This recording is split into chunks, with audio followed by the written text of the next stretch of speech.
Guys. Manchester United vient d'étriller, littéralement parlant, vient d'exploser, vient d'éclater Barnsley 7-0. Je répète, 7. Ça sonne bien 7, hein. 7. Nous allons bien sûr décortiquer cela tout de suite.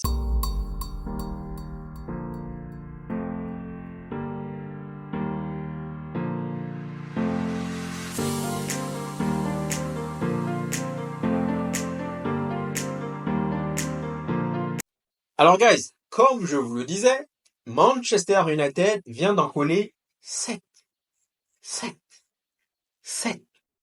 Quelle belle mélodie. Je l'avais jamais remarqué. Magnifique. 7.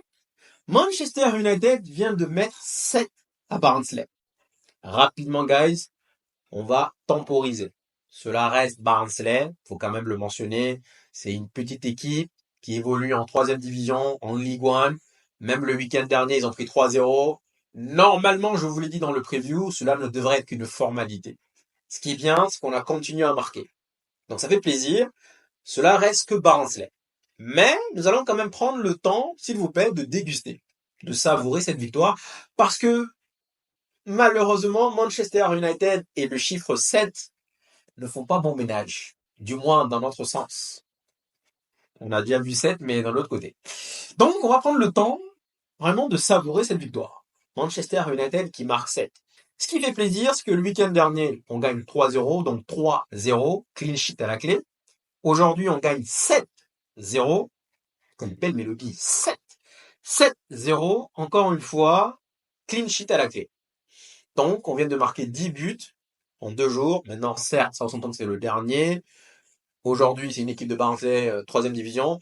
Mais on va quand même prendre le temps de savourer. Pourquoi? Parce que l'année dernière, ça, on les mettait pas. On a joué contre des Coventry, on a joué contre des équipes de division inférieure, mais on gagnait pas 7-0. On gagnait, voire même difficilement. Souvenez-vous, en demi-finale de la FA Cup. Donc, guys, on prend le temps de savourer. Maintenant, encore une fois, il ne faut surtout pas s'enflammer. Je rappelle que Liverpool nous a battu 7-0. Le match d'après, ils ont perdu 1-0 contre Bournemouth. Ils nous ont tabassé 3-0 il y a 2 semaines. Le match d'après, ils ont perdu à domicile contre Nottingham Forest. Nous-mêmes, d'ailleurs, l'année dernière, match d'ouverture, on gagne 3-0. Le match d'après, on se fait tabasser. Donc, généralement, il ne faut certainement pas prendre confiance. Se gonfler d'orgueil en se disant, ça y est, on a réussi. C'est pour ça qu'il est important, même très important, de relativiser les choses. Ça reste Barnsley. C'est bon pour la confiance. Doublé de Rashford, doublé de Garnacho, doublé d'Eriksen, et même Anthony, guys. Même Anthony a participé. Même Anthony. Il a fait sa salutation avec Dalo en mode genre, yeah. Anthony, c'est un tueur, guys. C'est vraiment un tueur. Penalty. Ce que j'ai aimé, c'est la mentalité, l'état d'esprit. Rashford lui a laissé. En sachant pertinemment qu'il était en panne de confiance. Il aurait pu lui dire, écoute, moi j'ai déjà marqué un. Aujourd'hui, c'est capital confiance. Je vais aller chercher à maximiser le tout, faire un triplé. Donc ça, je salue le fait que Rashford lui laisse le pélo. Anthony a marqué. Je vous l'ai dit hier d'ailleurs. Je sais pas pourquoi. Je sentais que ce gars allait marquer. Mais, avec un grand mais, il reste un Vous connaissez la suite. Voilà, ça reste Barnsley. Ce que je veux dire, c'est que même contre Barnsley, il n'arrive pas à se démarquer. Donc on gagne 7-0. J'ai bien aimé les buts dans le sens où, quand on regarde le premier but de Rashford, bon bien sûr, on avait l'impression par intermittence de jouer contre des plots. D'ailleurs, M. Carl nous dit que on était 14 contre 8. Franchement, c'est bon pour la confiance dans le sens où on n'a pas arrêté. C'est-à-dire que généralement, ce qu'on fait, on marque 1, on marque 2, on marque 3, et là, on commence à se reposer sur nos acquis. L'année dernière, je pense, contre Newport, on menait 2-0 et derrière, on a commencé à tirer partout. Genre, voilà, chacun voulait tirer. Anthony nous a fait sa spéciale, je sais pas combien de fois. La bonne nouvelle, c'est qu'on ne s'est pas arrêté là. Et ce qui est important, donc j'ai mis en titre Capital Confiance, parce que cela nous permet de réaliser que c'est possible. Vous voyez, une fois que vous réalisez que c'est possible, derrière, vous pouvez faire plein de choses. Aujourd'hui, je nage Je vais beaucoup à la piscine. Et pendant un bon moment, je faisais peut-être 50 mètres et j'étais mort. J'étais là. Mais à un moment donné, je me suis posé et j'ai commencé à réaliser que c'est possible de faire des... Aujourd'hui, je fais des... Sans problème. Donc, le fait d'imaginer que c'est possible, cela signifie que demain, on sait que derrière, quand on va gagner 1-0, quand on va gagner 2-0, on pourra aller chercher à capitaliser encore une fois. Aller encore à enfoncer le clou. Donc, 7-0, on prend. On aurait pu même marquer plus. Mais encore une fois, guys, franchement, je n'ai, sans vouloir ôter notre performance, je n'ai jamais vu une équipe aussi pourrie, franchement. Honnêtement, je l'ai dit pendant le preview, je vous ai dit 3-0 minimum. C'est-à-dire que c'était le B à bas. On vient, aujourd'hui, il y en a plein qui sont arrivés, qui ont fait le déplacement. C'est quand même quelque chose qu'il faut le souligner. Demain, il y a travail. Les gens ils vont au boulot demain.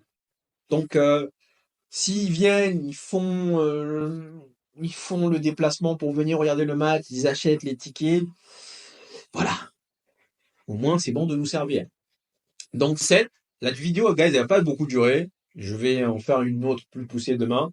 Juste pour rappeler que faut surtout pas s'enflammer. Maintenant, si on prend du cas par cas, je vais vous dire que Bagnédia n'a pas grand-chose à eu à faire. Honnêtement, je me demandais même si parfois il y avait un adversaire en face de nous. Vous savez, c'était comme, je vais vous donner un exemple. Je sais pas si vous avez joué à FIFA. Bon, moi, ça fait longtemps que j'ai pas joué. Avant, je jouais tout le temps, mais ça fait au moins maintenant 5 ans que j'ai pas joué. Vous tombez parfois sur des gens qui sont nuls. Ils sont nuls. Tout ce qu'ils savent faire, ce sont les skills. Ils vont venir vous faire des spassements des jambes, des trucs à 2 balles, dont on s'en fout. Ce genre de gars, je les kiffe. Je les collais des 9, des 10 en ligne, là. Je les tapais. Et donc, ça m'a fait penser à la même chose. Je me suis dit, ces gars-là, ils sont venus pour le spectacle. Tellement ils étaient nazes. Ils sont nazes. Mais, guys, j'ai halluciné. Franchement. Donc, on va encore souligner le fait qu'il y a eu 7-0, mais on va encore rappeler le fait que ils étaient nazes.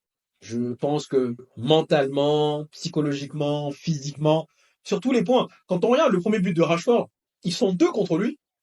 La manière dont Rashford les a effacés, fiou, fiou, fiou, fiou, patinage artistique. Il est arrivé, fiou, fiou, fiou, fiou, bim, il a envoyé le gardien dans le décor.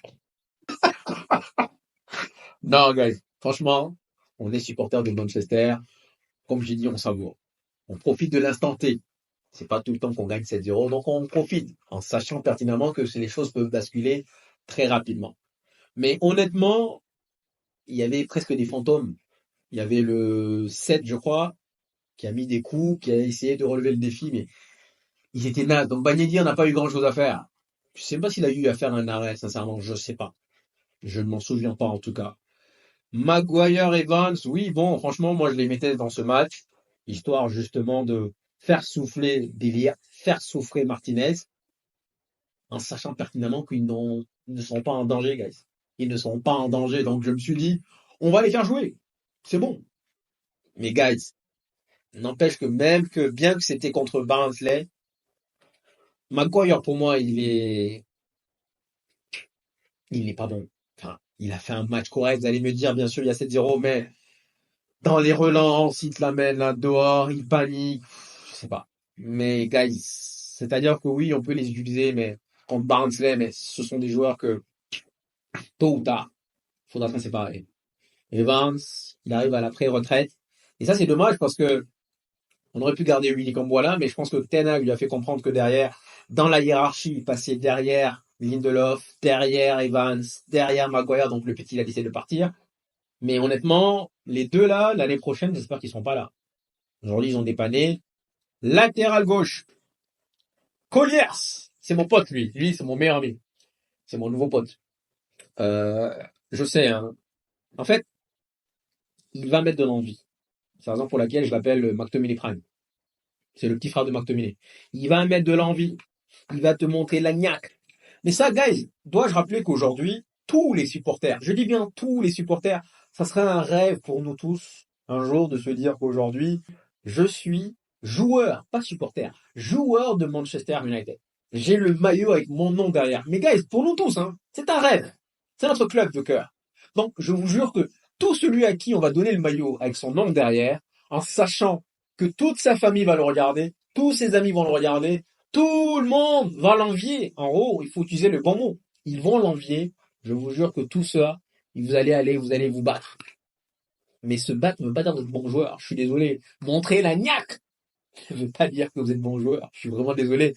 Colliers, je savais, guys. Honnêtement, je sais pas. Parfois, je lis dans Ten Hag comme dans un miroir. Je savais qu'il allait le coller en latéral gauche. En fait, pendant la vidéo, je me suis dit, il va le faire. Il va le faire. Parce que j'ai pensé à Amrabat l'année dernière, et je me dis que plutôt que de mettre Hamas, il y a des sources qui disent qu'il est blessé, mais je n'y crois pas du tout, plutôt que de nous mettre Hamas, il va aller nous coltiner Colliers. Un Colliers. Il est gentil, guys. Il va aller se battre. Mais déjà, son nom, il est pourri, Colliers. Bon, bref, en vrai, un collier. Il va aller se battre. Mais, guys, moi, je veux pas de Spartiate. Et c'est ce que je veux que vous compreniez. Moi, Manchester United, c'est ma passion. Je ne veux pas de Spartiate. Spartiate, c'est bon. Je l'ai vu le film encore et encore. Spartiate! Ah oui, il faut aller se battre, Ils sont allés se battre, ils sont morts. Moi, j'ai besoin de footballeurs. Colliers, c'est le petit frère de McTominay, guys. La seule chose, je vous dirais le petit frère de McTominay, parce que McTominay, quand il est arrivé, au début, il ne marquait pas des buts. Il était aussi naze. Il faisait des fautes. Combien de fautes Colliers nous a collé aujourd'hui? Il fait des fautes, parce qu'il sait pas défendre. Et Ten Hag a le culot de nous le mettre latéral. Bref. Au début, McTominay marquait pas des buts. C'est après, avec le temps. Donc je pense que lui aussi, dès maintenant, je veux vous le dire, avec le temps, aujourd'hui il a 21 ans, 20 ans, dans 5 ans, dans 6 ans, dans 7 ans, il va commencer à marquer des buts. Et il va commencer à devenir un chouchou. Déjà, il y en a plein qui le kiffent, ils vont me dire, ouais, t'as vu Collier, t'as vu. Mais guys, encore une fois, on vous met à sa place. Vu ce que je viens de vous citer, vous allez faire pareil. Vous allez faire pareil. Dalot, franchement, guys, moi j'aime bien Dalot, dans le sens où, surtout quand il joue à droite, j'aime bien son positionnement sans ballon. Quand Dalot vient s'injecter dans le milieu de terrain, donner une autre dimension à notre milieu de terrain, donner donc un caractère supplémentaire, franchement, je trouve que c'est un joueur intelligent quand il joue à droite. Sans ballon surtout. Pas avec ballon. Avec ballon, il est pas mal, mais ce que j'aime bien chez Dalot, c'est vraiment son jeu sans ballon. Donc voilà, match correct, on va dire. Ensuite, au milieu de terrain, on avait Casemiro et Ugarte. Franchement, guys, je l'ai proposé il y a déjà la semaine dernière. Le double pivot Casemiro-Ugarte, pour moi, ça nous donne vraiment une autre dimension. Ça nous donne deux colosses, ça donne des jambes à Casemiro et ça peut aider. Surtout contre les gros, je pense que contre Arsenal, contre Manchester City, contre Liverpool, on devrait jouer avec ce double pivot-là. Et dans ce cas, il faudra bien choisir notre 10. Bref, j'ai trouvé que ils n'ont pas fait un match excellent. Encore une fois, c'était Barnsley. Petit point, Ugarte, il est très rapide. Très très rapide et ça fait du bien. Ça change de Casemiro. C'est ce qui lui permet de récupérer beaucoup de ballons. Mais parfois, j'ai l'impression qu'il est un peu lourd. J'ai l'impression que parfois, il fait pas mal de fautes aux avant-bords de la surface de réparation. Et donc ça peut ramener normalement des coups francs assez dangereux, des coups de pied assez dangereux. Donc ça, il va falloir qu'il fasse attention. Ce week-end, on va jouer contre Eze, contre Mateta, donc ce sont des joueurs assez rapides. Il va falloir qu'il fasse attention. Là, quand même, encore une fois, on a joué contre une équipe de Barnsley. Cela devrait suffire, mais attention. Il est très rapide, par contre, c'est un bon point. Et je pense qu'il serait un excellent complément à Casemiro. Ça, je l'ai vu depuis la semaine dernière. Casemiro n'a pas les jambes, mais Casemiro peut aider offensivement. Donc les deux font un match correct. Mais encore une fois, à ne pas négliger l'aspect qu'on jouait contre Barnsley, une équipe qui évolue en 3e division. Il est important que je vous le ressasse, guys, que je vous le répète. Milieu de terrain, Eriksen. J'ai bien aimé Eriksen. Fini le match avec 2 buts. Mais au-delà, moi j'aime bien Eriksen. J'avais dit qu'il fallait le vendre. Parce que je pense que il a le QI. Il a le QI footballistique, mais il lui manque les jambes. Je pense pas qu'il soit capable de vraiment courir. Et là d'ailleurs, je pense qu'on a compris le message. Tous les joueurs qui ont fini le match ne commencent pas samedi. Ça, on connaît Ten Hag. Donc, c'est-à-dire Anthony, Eriksen, tous ces joueurs-là qui ont fini le match, et surtout que Eriksen, ça fait 2 matchs qu'il joue, je ne le vois pas jouer un 3e match d'affilée, donc tous les joueurs qui ont fini le match peut-être Ugarte à la rigueur, parce qu'il avait besoin de minutes. Mais tous les joueurs qui ont fini le match ne commenceront pas, ne débuteront pas samedi. Donc Eriksen, bon match, doublé. Moi j'aime bien sa simplicité.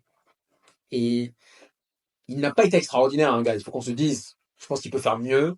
Mais j'aime bien sa simplicité, j'aime bien sa façon de jouer. Je préfère ça que des bams. Garder le ballon, c'est important.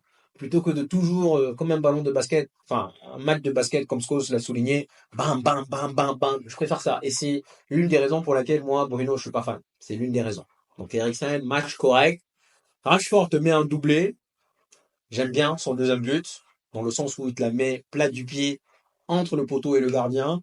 On a vu beaucoup d'entraînement de Rashford pendant la trêve. Il s'est beaucoup entraîné, surtout sur la finition.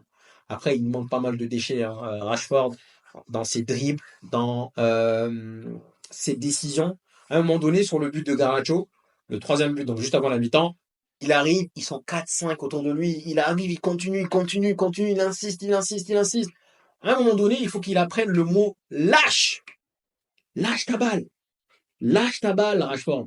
Si, conclusion, enfin, si on fait des maths rapidement, s'il y a 4-5 personnes sur toi, on joue à 11 contre 11, maths veut dire que forcément, s'il y a 4, 3, 4, 5 personnes sur toi, cela signifie que derrière, il y a forcément un copier qui est seul. Pense-y prochainement. Donc Rashford, c'est un buffle en réalité. C'est quelqu'un, j'ai toujours dit, qui peut être bon, mais qui a un QI footballistique très bas. C'est-à-dire qu'il n'est pas capable de prendre la bonne décision au bon moment. Il s'en sort avec 2 buts, et c'est très bon. D'ailleurs, pour la conférence, c'est la raison d'ailleurs pour laquelle je comprends que Ten Hag l'a titularisé. Ça fait du bien. Le premier but où il la met, bam! Vous voyez? Ça fait du bien. Ça, c'est le Rashford qu'on connaît. C'est un joueur assez explosif. Mais encore une fois, le problème de Rashford, c'est QI footballistique. C'est ça la différence entre lui et Martial. Martial, lui, c'est un paresseux qui veut pas jouer, mais qui a un QI footballistique plus élevé que Rashford. Donc Rashford, doublé. Garnacho te met un doublé. Et surtout, 2 passes décisives. Les 2 buts de Rashford, c'est Garnacho qui les fait. Surtout le deuxième but. La passe extérieure, magnifique. J'ai bien aimé. Et même, j'ai bien aimé son deuxième but à lui, donc juste à l'entrée de la mi-temps, où il ouvre son pied. J'aime bien ce genre de but. Ça, c'était les buts de Toto Martial à l'époque. Ou de Thierry Henry. Quand tu arrives, tu ouvres ton pied et tu la places petit filet. Magnifique. Ça, ce sont des choses qu'il faut prendre en compte. Donc là, ça devient un casse-tête parce que on a des ailiers qui marquent et on en a un qui ne marque pas, mais qui est meilleur que les 2 autres. Ça, je pense que vous le savez. C'est vrai que lui ne marque pas, mais collectivement, la manière dont il bonifie le jeu de Manchester United, il n'y a ni Rashford, ni Garnacho capable de faire ce que fait Amad Diallo. C'est la raison pour laquelle il ne faut pas trop se focaliser sur les statistiques. Donc, Anthony, je crois qu'on a déjà parlé, mais bon, Anthony, guys, comme Maguire, il a mis un tweet. Oh, aujourd'hui, j'ai joué, j'ai marqué, j'ai mon équipe à gagner, c'est content, je suis content, je remercie Dieu. N'empêche, tu restes et demeures. Je vous laisse finir, guys. Je vous laisse le soin de finir. Mais c'est un mot qui commence par T. Ensuite, Bruno est rentré, il a fait 2 passes décisives. On m'a dit, ouais, t'as vu Bruno, il a fait 2 passes décisives. N'empêche, guys, je trouve que le lien entre le milieu et l'attaque, c'est pas Bruno qui va nous l'amener. C'est trop spontané, Bruno. Ce n'est pas assez, je garde le ballon, je fais tourner. Bref, vous allez comprendre au fur et à mesure. Je pense qu'au fur et à mesure, vous allez comprendre. Je pense que j'ai fait le tour. On fera une vidéo plus poussée demain. On va écouter les conférences de presse. On va écouter la fanbase s'enflammer. Il y en a qui disent, il y en a qui disent, il faut qu'on aille gagner 7-0 contre Crystal Palace. Redescendons sur terre, s'il vous plaît. C'est pas la peine d'aller calmos. On profite de l'instant. On a gagné 7-0, tant mieux. Mais faut être réaliste. Cette équipe, elle est capable du meilleur comme du pire. Et surtout, chose que je vais finir avec, c'est que cette équipe, je pense qu'elle marche avec la confiance. Si samedi, on arrive, on marque très tôt, on va éclater Crystal Palace 3-0. Dans le cas au contraire, où Crystal Palace vous met un but, parce que pour l'instant on n'a pas encore encaissé, cette équipe, regardez cette équipe, dans les yeux à partir du moment où elle encaisse un but. Et c'est tout le monde. C'est le coach, c'est le staff, tout le monde. Ils sont là, ils sont perdus. Donc, comme la dernière fois, je l'avais dit, comme si on avait pris le penalty, c'était game over. Donc, guys, merci d'être venus jusqu'ici. Prenez soin de vous. Bonne nuit, bonne soirée, bonne journée. Je vous dis à demain. Prenez soin de vous et je vous dis à la prochaine. Ciao, ciao.